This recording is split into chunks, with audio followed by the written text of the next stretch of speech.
वाह रे इंसान, चीज तो तगड़ी बनाई है। हर किसी के हाथ में हथकड़ी पहनाई है। वाह रे इंसान, तू कितना अकेला है।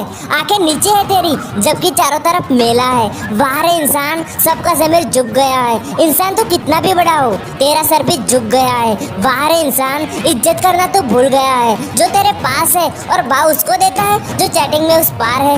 एक समय था जब शाम हुआ करती थी और अब दिन से सीधा रात में घुस जाते हो।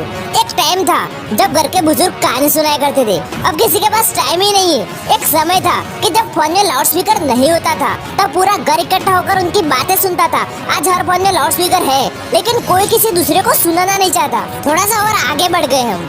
टाइम आ गया है ब्लूटूथ का। पहले जब किसी बुजुर्ग को बुढ़ापे में सुनने की दिक्कत होती थी, तो केवल उसी के कान में एक मशीन दिखाई देती थी। वो मशीन होती थी सुनने वाली। आज किसी बुजुर्ग को यही लगता होगा कि यार, आजकल के जवान लोगों को भी सुनने वाली मशीन की जरूरत पड़ गई है क्या। मैं फ्यूचर में जाकर कभी कभी ये सोचने की कोशिश करता हूँ कि कैसा होगा हमारा बुढ़ापा, जब हमारी आंखें कमजोर पड़ जाएगी और हम जिंदगी भर मोबाइल के इतने बड़े गुलाम बन चुके होंगे कि ग्लूकोज की बोतल की जगह हमें हॉस्पिटल में मोबाइल के चार्जर की ज्यादा जरूरत पड़ेगी। आपको टेक्नोलॉजी से दूर करना मेरा मकसद नहीं है। अगर आपको लगता है कि आप अपना मोबाइल यूज करके पा ज्यादा रहे हो और खो कम रहे हो, तो ये टॉपिक आपके लिए नहीं है, क्योंकि तब आपको पता लग चुका है कि मोबाइल को अपने फायदे के लिए कैसे यूज करना है। लेकिन अगर आपको लगता है कि मोबाइल की वजह से अपनी जिंदगी में खो ज्यादा रहा हो और पा कम रहा हो, तो ये वीडियो सिर्फ आपके लिए है। सोशल मीडिया पर 1000 फॉलोवर होने से सुकून नहीं मिलता। सुकून मिलता है उस परिवार के साथ समय बिताकर, जिसमें भले ही 2-3 लोग हो। कुछ अच्छे खासे क्यूट लोगों का चेहरा इतना टेढ़ा हो गया है सेल्फी लेते लेते। पहले एक फोटो के लिए 10 मिनट शीशे में मुंह देखकर तैयार होते थे, अब सेल्फी से 1 मिनट में 10 फोटो ले लेते हैं। सेल्फी किससे बना? सेल्फी से। और हर कोई स्वार्थी बन गया। कुछ ऐसा करो अपनी लाइफ में, खुद आपको सेल्फी लेने की जरूरत ना पड़े, दुनिया आपकी फोटो ले। ये सुनकर कुछ लोगों को बुरा लग रहा होगा, लेकिन मैं चाहता हूँ कि आपको बुरा लगे। सेल्फी वालों, एक दिन इस दुनिया से सबको जाना ही है, लेकिन भगवान ना करे कि जब आप इस दुनिया से चले जाओ तो कहीं ऐसा ना हो कि आपके जाने के बाद जो आपकी बैठक में तस्वीर लगे वो कहीं आपकी सेल्फी ना हो, क्योंकि आपने कभी अपनी लाइफ में ऐसा काम किया ही नहीं कि दूसरे लोग आपकी तस्वीर खींचे। एक खुजली नाम की बीमारी होती है। आजकल सभी के मोबाइल को खुजली नाम की बीमारी है।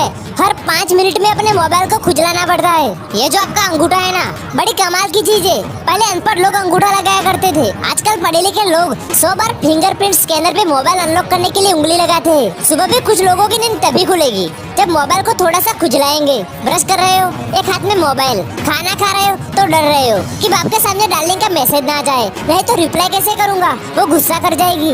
आपको क्या लगता है कि जितना फेसबुक आप यूज करते हो उतना उसको बनाने वाले यूज करते हैं? आपको क्या लगता है कि आप जितना मोबाइल यूज करते हो, क्या उसको बनाने वाले उतना यूज करते हैं? आपको क्या लग रहा है कि आप मोबाइल यूज कर रहे हो या मोबाइल और सोशल मीडिया एप्स आपको यूज कर रही है? भाई, यूज आप हो रहे हो। अगर आपको बिल्कुल समझ नहीं है तो आप अपने ब्राउजर में कुछ भी सर्च करके देखो, आपकी हर एक एप्स में 10 से 20 दिन तक उसी आइटम का एडवर्टाइजमेंट आएगा, जो कि मोबाइल पर आपने एक बार सर्च करके गलती कर दी।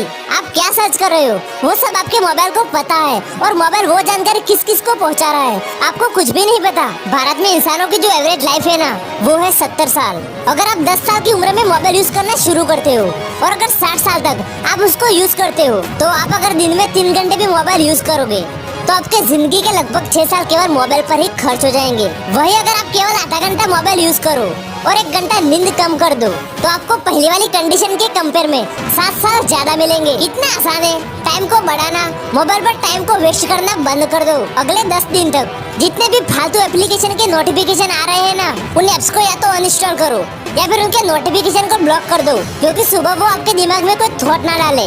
जितनी भी आपके पास फालतू की ईमेल्स आ रही है वो सबका न्यूज़लेटर अनसब्सक्राइब कर दो।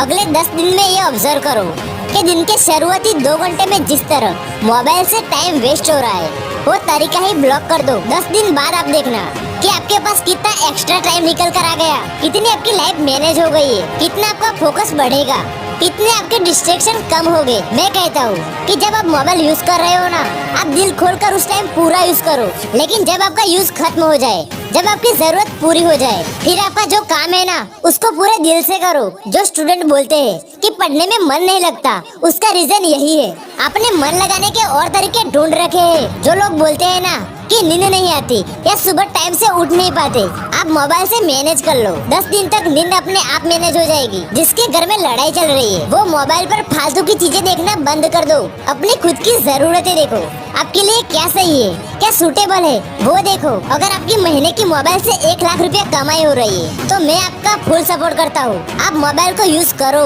अगर आप मोबाइल से पढ़ाई करके एग्जाम में टॉप कर रहे हो, यूपीएससी में सिलेक्शन हो रहा है, तो मोबाइल को यूज करो।